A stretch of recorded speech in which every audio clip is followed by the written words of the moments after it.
Hello everyone, welcome to this week's New York City fire and crime news for the week of July 6th, 2021. I hope you all were able to enjoy the holiday safely. I hope you were able to enjoy all the wonderful food. And hopefully you were able to be with friends and family this weekend, because now it's time to get back into reality.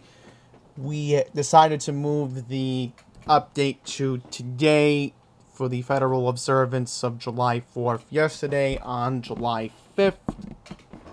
So, a lot to get into, as usual. The crime, what else is new? We have so much stuff we gotta cover in Queens. Queens has just become a melting pot with the crime. The media just doesn't want to see it that way, but Queens has somewhat, overall, this year is becoming a whole lot worse than last year. So a lot to get into. We're going to get right at the end of the video. But as usual, we're going to get right into our fire news first. Two incidents we need to cover. First incident in Maspeth, Queens, where during the heat wave last week, and we're in a new heat wave this week, but we're expecting thunderstorms later today. But there was a 3-alarm fire at a Maspeth warehouse, and the fire wire did make me aware of this last week, so kudos to the guys over there. But let's see what happened here. This happened on June 29th. There's a 3-alarm fire that was in a Maspeth warehouse that was in the late night hours. 140 firefighters dealt with extreme temperatures and heavy smoke conditions at the 2-story commercial building, which was located at 55-30 58th Avenue just after 10:30 p.m. The building was operated by Huang Chai Incorporated, housed paper and cardboard supplies, and had been shut down since New Year's Day 2021 for violating coronavirus protocols after law enforcement discovered more than 10 people in the establishment during a party. Firefighters were forced to use ladder and power saws to cut through metal security gates and plywood and to break glass just to gain access to the fire. 33 units and 138 members of the FDNY operated 5 hose lines to knock down the blaze. The fire was placed under control just before 3 a.m. the next morning on Wednesday, June 30th. FDNY officials said the deep-seated fire was complicated by zero visibility and humidity, causing the smoke to bank down inside the tightly packed warehouse. So as you can see right here, searches of the building were negative as far as civilian casualties before firefighters were taken to local area hospitals and treated for injuries during the fire. A total of 9 firefighters were reported treated for injuries they suffered while battling the blaze, but they were relatively minor in nature, according to officials from the FDNY. So you're not really going to see the scope of it that much. But if it was burning inside the building, I can understand why they had to tear themselves in. And then sadly, we have to cover this story. And this was in Marine Park, Brooklyn, where 2 dogs died in a house fire. And let's see if there's any pictures. There are some pictures, but I think we're going to use this for the thumbnail this week, because I think this is the sad reality of the story from Brooklyn.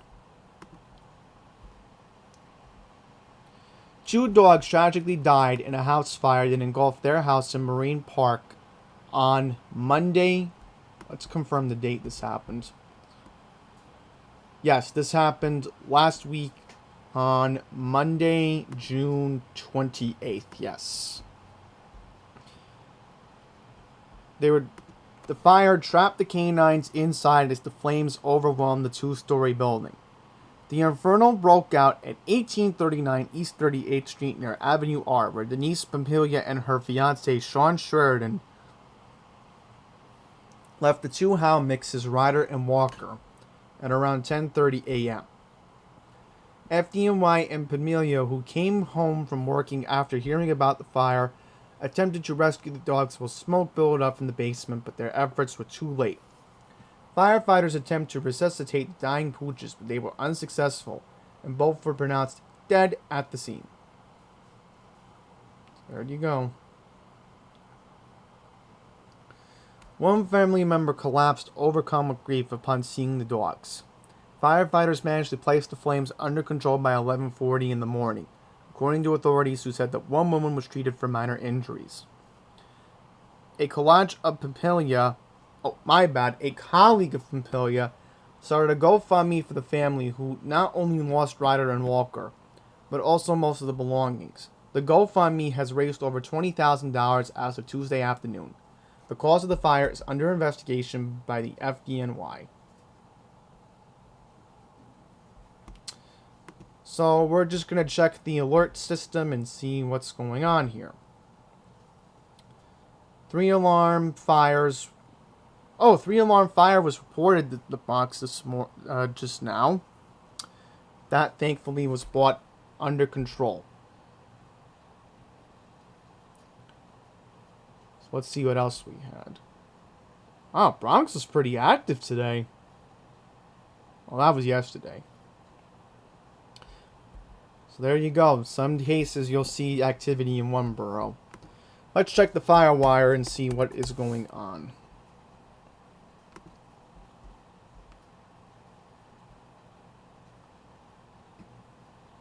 Water rescue, look at that.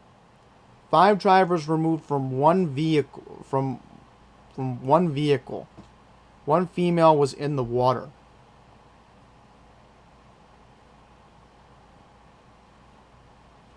Alright, so let's move on.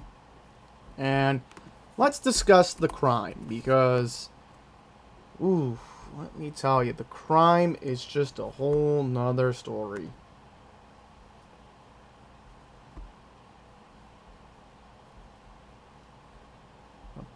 Let's see if we can find it. Let's see. Here we go.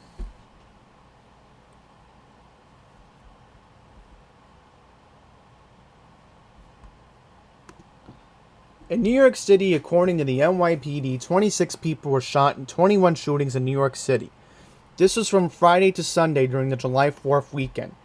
Last night, 3 people shot and 47 people were shot in New York City last week. And, of course, a lot of craziness that happened in, over there. Hang on here. I didn't hear about this.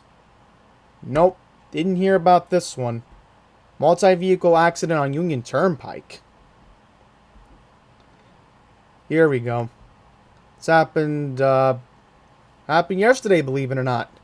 Lakeville Road and Union Turnpike was closed yesterday after a multi-vehicle accident was reported with injuries right by Long Island Jewish Medical Center.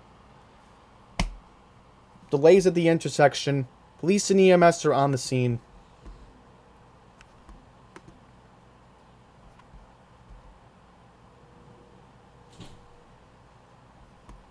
Well, that's not what I'm looking for. I'm looking for something else.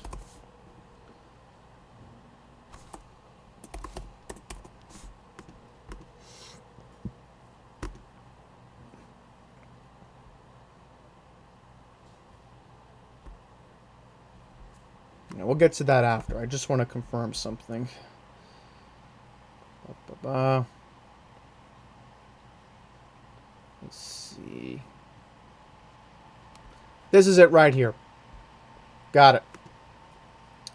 It's July 6th and the number is 898 people shot.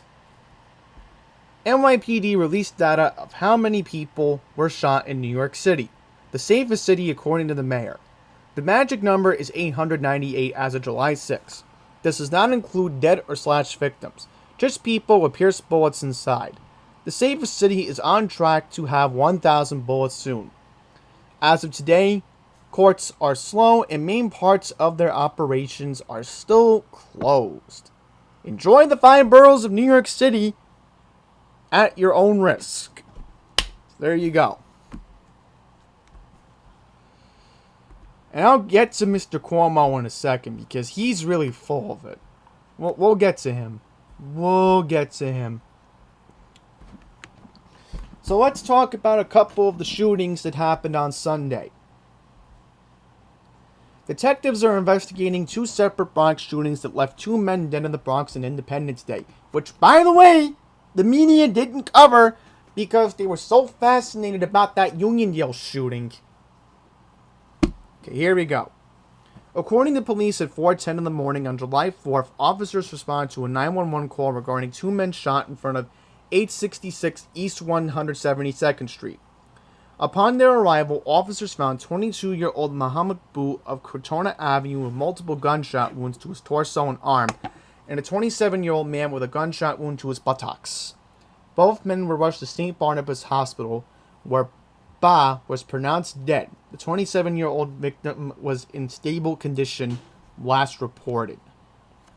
Later that night, at 9:57 p.m. on Sunday, July 4th, the same day, police responded to a call regarding a man shot in front of the Castle Hills houses at 2175 Lacombe Avenue. Upon their arrival, officers found a 33-year-old Ricorna Kirby had been shot multiple times in the chest and head. Kirby was taken to Jacoby Hospital where he was pronounced dead. Investigation is ongoing. No arrests have been made in either case. So, there you go. I have to go online to find out this information and have to report it to you guys. And then let's talk about this that happened in Woodhaven. Nope, the media didn't cover this. I have to go through the Queens Courier, it looks like. Woodbine drive-by shooting leaves 3 men wounded. Police from the 102nd Precinct are searching for a gunman who wounded 3 young men in the drive-by shooting in Woodhaven on Tuesday, June 29th. The 3 victims were just minding their own business at the intersection of 77th Street and 88th Avenue just before 7:15 p.m.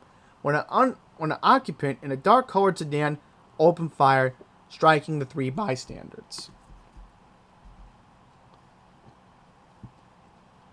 A 19-year-old was shot once in the right leg, a 21-year-old was shot several times in the right leg, and a 22-year-old man was grazed by a bullet in the head. Local resident Jelani Richards said, "This isn't a shock to me." After Jelani said this, watching the scene unfold. There's always something happening on the spot. If it isn't one thing, it's another. The gunman sped off southbound on 77th Street, according to local enforcement. So again, this happened... Yeah, this is a residential area. So, there is a investigation. No arrests have been made. The wounded men were able to drive themselves to Jamaica Hospital, where all 3 men were in stable condition. So that's good news that these guys are going to be okay. That's very scary to think that you're just minding your own business and all of a sudden somebody just opens fire.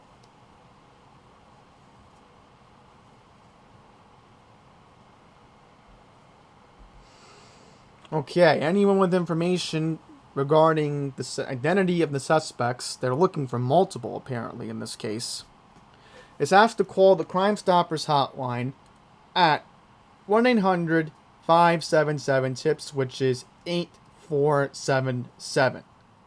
In Español, 888-577-747-82. You can also call the 102nd Precinct at 718-805-3200. You can also submit a tip online at www.nypdcrimestoppers.com or on Twitter at NYPDTips. So let's go into the overall number. We're looking at 26 people. 26 people. We're now officially the East Coast Chicago. That's how alarming this is. And all I'm going to say is, thank goodness our version of Lori Lightfoot is not going to be the next mayor of New York City.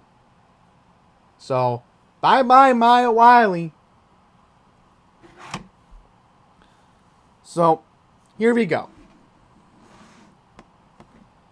Multiple victims include a 19-year-old woman, 22-year-old man, 33-year-old man, 13 victims in 12 separate shootings that took place on the 4th of July. Police said there were 4 shootings on Saturday, 5 on Friday. So there you go. 26 people. 26.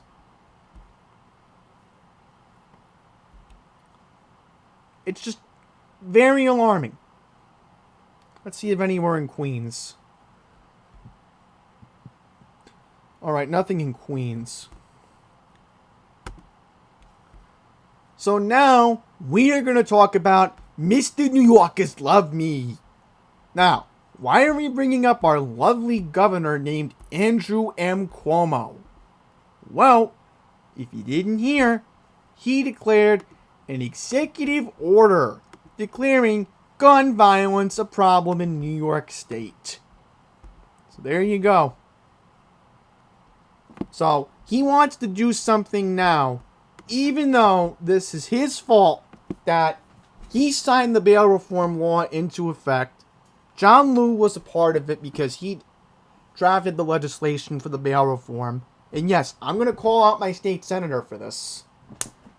You know, it's just a disaster. So here we go. This is what Cuomo said today. Mr. New Yorkers Love Me has issued the first in the nation executive order declaring gun violence as a disaster emergency. The announcement was made earlier today at John Jay College of Criminal Justice in Manhattan. The disaster emergency status will allow New York State to address the gun violence crisis by expediting money and resources to communities so they can begin targeting gun violence immediately. So, this is what Mr. Cuomo said. And here's the problem. Here's the 8th point that he should have brought up. Here we go. Here's 7 points. Number 1. Treat gun violence like the emergency public health crisis it is, which it is an emergency. You know, explain to me how somebody could get shot in Midtown. Because we did have a shooting a couple weeks ago at the Five Guys on 6th Avenue. Target hotspots with data and science. Well, target Midtown. Target that area. There's so much crime going on over there. Positive engagement for at-risk youth. I don't understand what that's supposed to mean. That's just supposed to be some rhetoric. Break the cycle of escalating violence. Okay. Get illegal firearms off the street. How are you going to do that, Cuomo? Keep guns out of the hands of dangerous people. Yeah. How is that going to work out? Because there are ways you can smuggle firearms in. 7. Rebuild the police-community relationship. Well, he failed to make one more point. Repealing the bail reform law. That's why we have this dangerous crime. But no, I'm Andrew Cuomo. It's my way or no one's way. Short-term solutions. What is this gonna do? What? Seriously, what is Cuomo thinking? He's just doing this so he can get attention. And then Cuomo says, "Oh, more people are dying from gun violence and crime than coronavirus." This would have happened either way if there wasn't a pandemic going on right now. I don't think he realizes that, again, he put pen to paper, and because he did that, that's why all these convicts who should be in prison are out. They get these firearms, and that's what happens. It's very alarming that no other state in the union has a crazy law like New York does. Alright, we're going to move on because we have other stories we need to cover. So I'm going to read 5 more stories from AM New York because we do have to get to some urgent news here in Queens, including a robbery that happened on Union Turnpike. So let's get into the last 5 stories of AM New York, then we're going to move right to the Queens Courier. 1 dead, 2 injured after a Belt Parkway crash involving Accessoride. A young woman is dead after a car crash on the Belt Parkway that happened on, July 3rd. Okay. Authorities said a 20-year-old man was driving a 2005 Chevy Trailblazer SUV westbound on the Belt Parkway near exit 15 in Brooklyn at 9:15 a.m. on July 3rd when he conducted a lane change, lost control of the vehicle, and struck a guardrail. Now, I'm going to quickly research this area on my phone because if I'm correct, I believe this is the exit for Pennsylvania Avenue. So let me just confirm in a second. Might be Pennsylvania Avenue. Just taking a look right now. Seriously, what is wrong with this thing? It's like you want it to budge, but it doesn't want to budge. Okay, you know what? I'll keep reading and then I will continue. When the driver lost control of the Chevy, he also cut off a 2019 Ford Accessoride operated by a 60-year-old man. The driver of the Accessoride steered to the right, drove onto a glass embankment, and overturned. The Chevy's passenger, 21-year-old Perron Thompson of Jamaica, was ejected from the vehicle. First responders found the woman unconscious and unresponsive with severe trauma to the head and body. Both drivers only suffered minor injuries. Sadly, the 21-year-old woman who was taken to Brookdale Hospital was pronounced dead. The drivers' names have not been released by police. The Highway Collision Investigation Squad will be conducting the investigation. So, again, I'm just going to confirm the exit right now. I'm just confirming it. Let's just see here for a second. I do apologize. Right, this is Erskine Street. Okay, yes, so this is the border of Brooklyn and Queens and East New York. Because if you know that area very well, exit 15 is where the shopping plaza is on the Belt Parkway. So that's Erskine Street. So that is very, very scary. I'm thinking this has to be Erskine Street. My gut was telling me I've seen this exit numerous times when I've gone to my parents' friend's house in Mill Basin, which the exit I normally get off is exit 11 for Flatbush Avenue. So, yep, I knew this was Erskine Street. Yep. Motorcyclist dies of injuries following crash in Midtown. This happened on July 1st. A motorcyclist died of his injuries following a collision in Midtown on July 1st. At 6:49 a.m., officers responded to a 911 call regarding a collision between a vehicle and a motorcyclist at East 57th Street and 1st Avenue. Upon their arrival, police found a 22-year-old man on the ground with trauma throughout his body. A preliminary investigation found the victim was operating a red 2010 Yamaha motorcycle westbound on East 57th Street when a blue 2021 Mercedes-Benz approached the intersection on 1st Avenue while headed eastbound on East 57th Street. When the Mercedes-Benz tried to turn left onto 1st Avenue, it struck the victim, causing him to be ejected from the motorcycle and landing onto the pavement. The driver of the Mercedes-Benz stayed at the scene following the collision. EMS rushed the victim to New York City Health and Hospital's Columbia Presbyterian Medical Center, where he was pronounced dead. Pending family notification, his identity is being withheld. No arrests have been made. The investigation is ongoing. By the way, I have an update to a story we need to get to. Just want to confirm right now. Yes, okay, here we go. I just want to see if it's here. We have the sad news that actress Lisa Baines, who was killed by a motorbike. It is confirmed news. We just want to make sure we have an article. Let's just see. That's it. Yes, I forgot to bring this up a couple weeks ago. Gone Girl actress Lisa Baines passed away a few weeks ago after being injured in a hit-and-run scooter accident on a trip to New York City. Bain, 65, a Los Angeles resident who appeared in numerous movies, TV shows, and theater productions, including roles on Nashville and Madam Secretary, succumbed to a traumatic brain injury that took place on Monday, June 14th. Her stage presence, magnetism, skill, and talent were matched only by her unwavering kindness and generous towards us all. A tremendous loss, actor Seth MacFarlane said, who worked along Bain on his television series The Orville, sent out on Twitter. So as you can see here, this is where the incident took place in Manhattan. So what happened was Lisa Baines was crossing Amsterdam Avenue and West 64th Street on June 4th when a motorized e-bike struck and killed her. Once again, her death was confirmed on Tuesday, June 15th.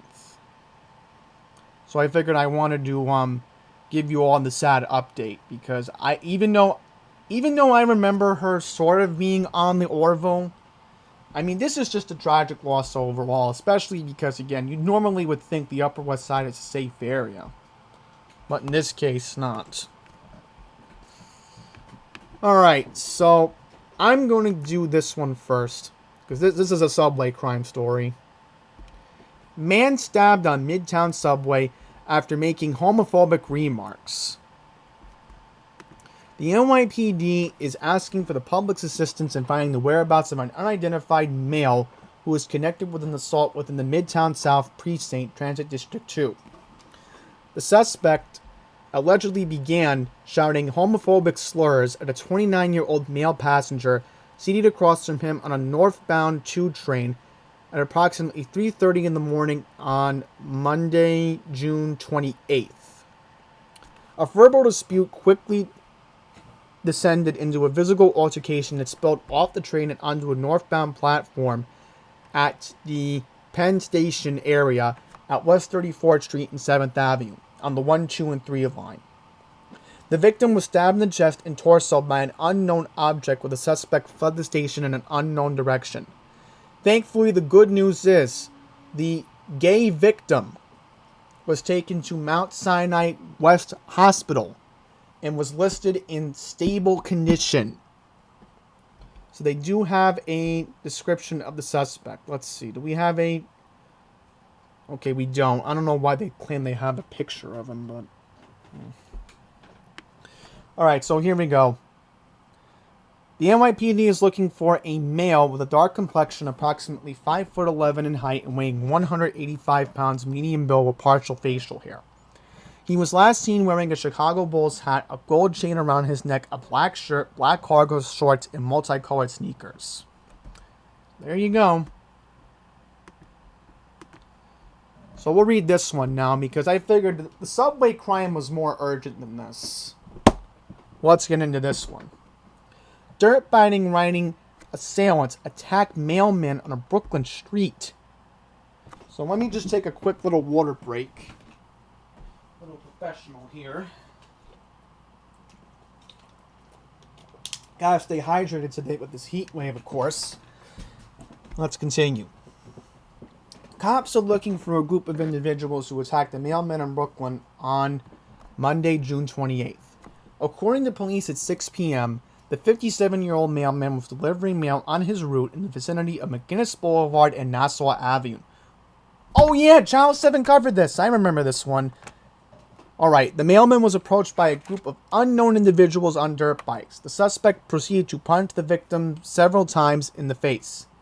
The suspects then fled the scene on the dirt bike southbound on McGinnis Boulevard.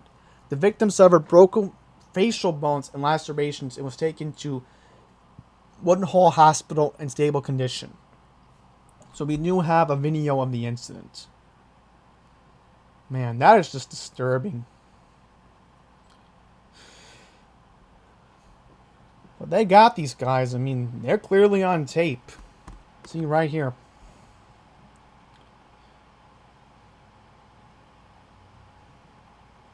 I mean, look at this. This mailman's just minding his own business. Just watch. in some of these cases, you know, people just mind their own business and they think that, you know, it's just crazy.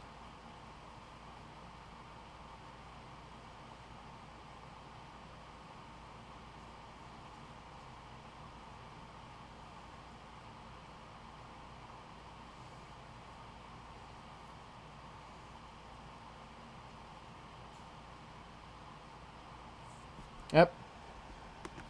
There you go. Right on tape. And then this is the last one we're going to read. Woman found dead with bag tied around her head in the Bronx. So it says here on July 1st at 7:30 in the morning, officers respond to a 911 call regarding an unconscious person at 355 Exterior Street. Upon their arrival, officers found an unconscious and unresponsive woman with a bag tied around her head. EMS rushed to the location and declared the victim dead at the scene. Pending family notification, the victim's name is being withheld pending proper family notification. A spokesperson for the NYPD stated while the victim had no obvious signs of trauma, the victim's body may have been at the location for a while. The medical examiner will determine the cause of death. Ongoing investigation. So there you go. So let's just take a look at Crime Stoppers. Let's just see if we can pull up their Twitter.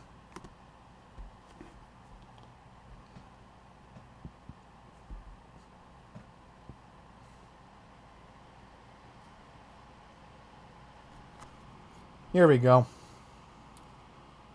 This happened,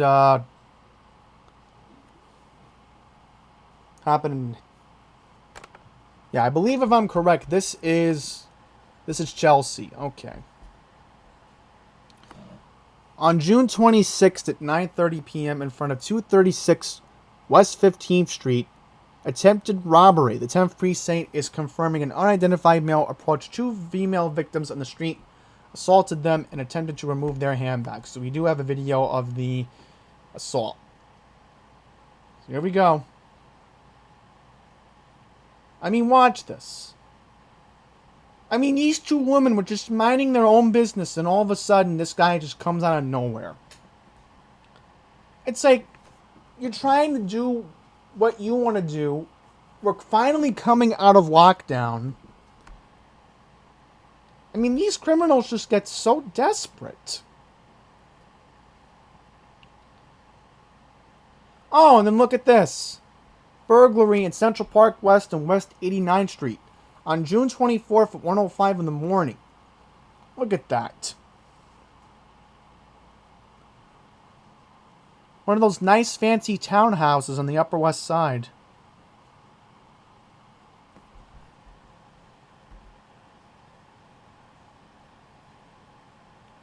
Alright, so we're not going to get into any more. We do have to get into some urgent news in Queens.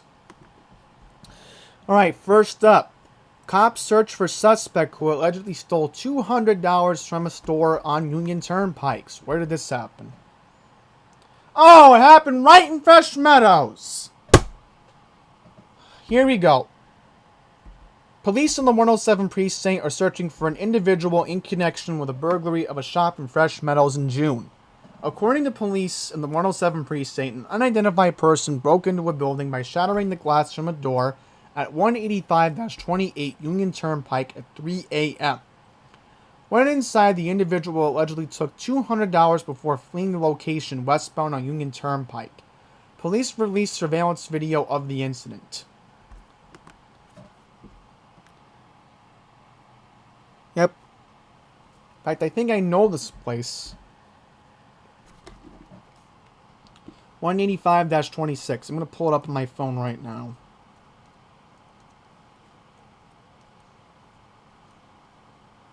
Union Turnpike. Here we go. Pulling it up, and I believe if I am correct, I'm just confirming right now. Yeah, I believe this is one of the convenience stores right next to Dave's. Let me just check.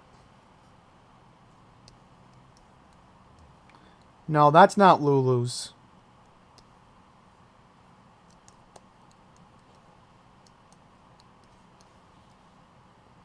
That's sad. I mean, think about that. Oh no, this is the smoke shop. Yep, I've gotten a lottery ticket from them once. Can't believe it. This is what I mean. Queens, as I said earlier, Queens has become a melting pot. Let's move on to Ridgewood, where cops search for a thief who took a woman's purse. Police are searching for a man who snatched a woman's purse in Ridgewood back in June. Authorities say the suspect approached a 37-year-old woman near Fresh Pond Road and 71st Avenue just before 1 p.m. in the afternoon. So in broad daylight, the man snatched her pocketbook, which contained $40 in cash and an iPhone, before fleeing on 62nd Street near Catella Avenue. So we do have a video of the suspect.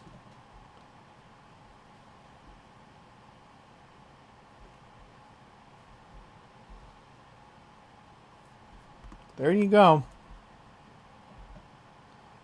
So let me just see anything else. So we'll read two more, then I'll wrap it up. Start off with this one.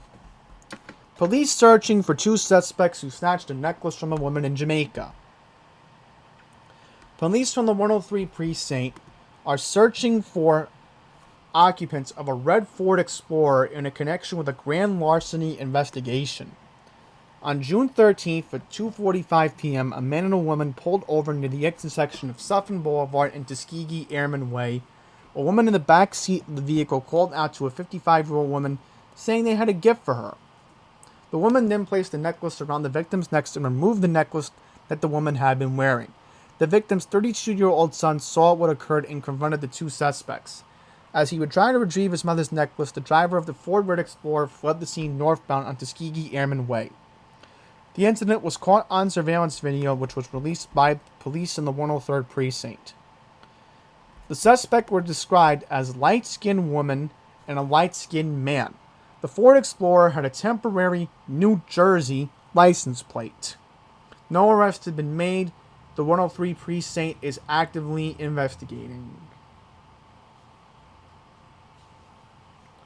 So there you go, caught on tape. How stupid.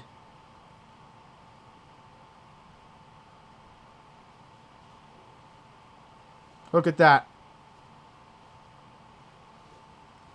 Look at that. The suspect's son drives to intervene. All caught on tape. Very disturbing. Very, very disturbing. And look at that. They drove right off. Alright, so let's read this last one. Police are looking for a tattooed man who stole the teen's iPhone in Woodside. Police from the 108 precinct in Transit District 20 are looking for a tattooed man who snatched a teenager's phone as she rode the 7 train back in June. The 17-year-old victim was riding in the Flushing subway line on the 7 at 3:30 p.m. when it stopped inside the 69th Street subway station in Woodside. The teenager was approached by the suspect, grabbed the iPhone from her hand, then fled the scene. The suspect described as a man with tattoos over both eyebrows. He was last seen wearing a red t-shirt bearing the number 23, red sunglasses, dark shorts, and a dark-colored backpack. I mean, very, very alarming. Very, very alarming.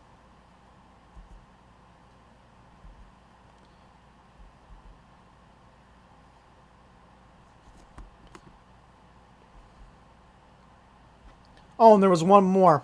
I forgot to read this one. Off-duty police officer arrested in Queens over parking spot dispute. So here we go.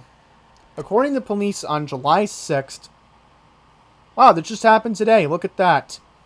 23-year-old Aaron Cooper got into a dispute with another man over a parking spot.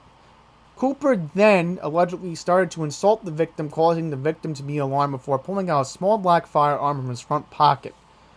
Cooper then allegedly held a gun to his side and walked back to his car. The victim feared for his safety, then notified police.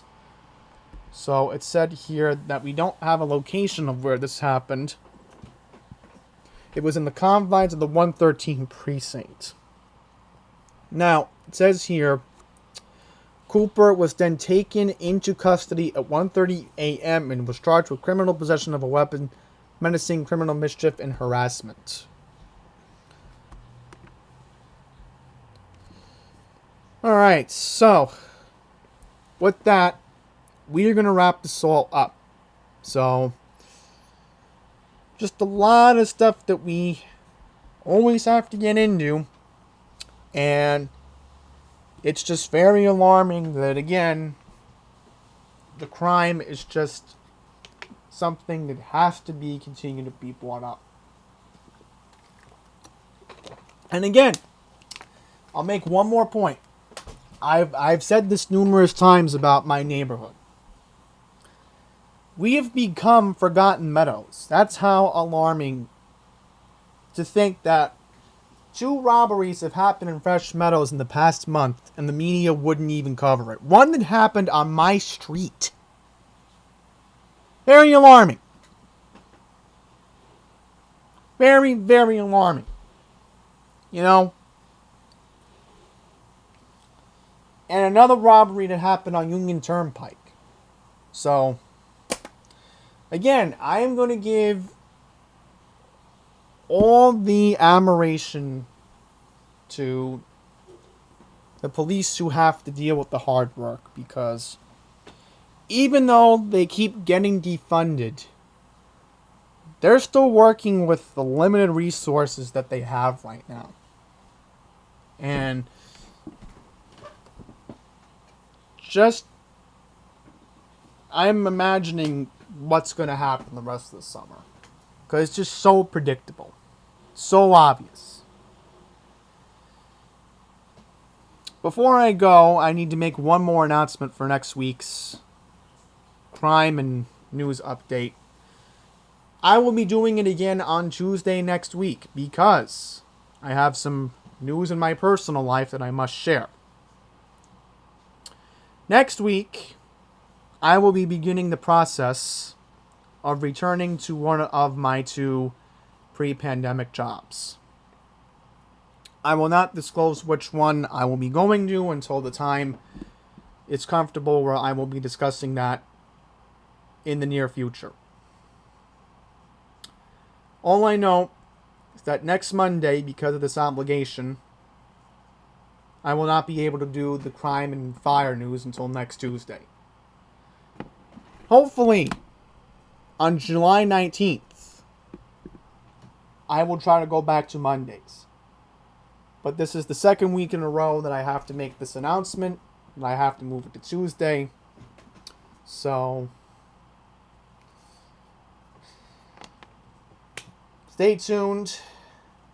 More crime news will be next week, knowing how violent things have gotten and will continue to go on. So until the next one, stay safe. More importantly, stay cool the next 2 days, because knowing how bad this heat wave, well, minor heat wave is going to be, just drink plenty of water, because that's what I'm doing as I'm going to stop the recording right now. So until the next one, please take care.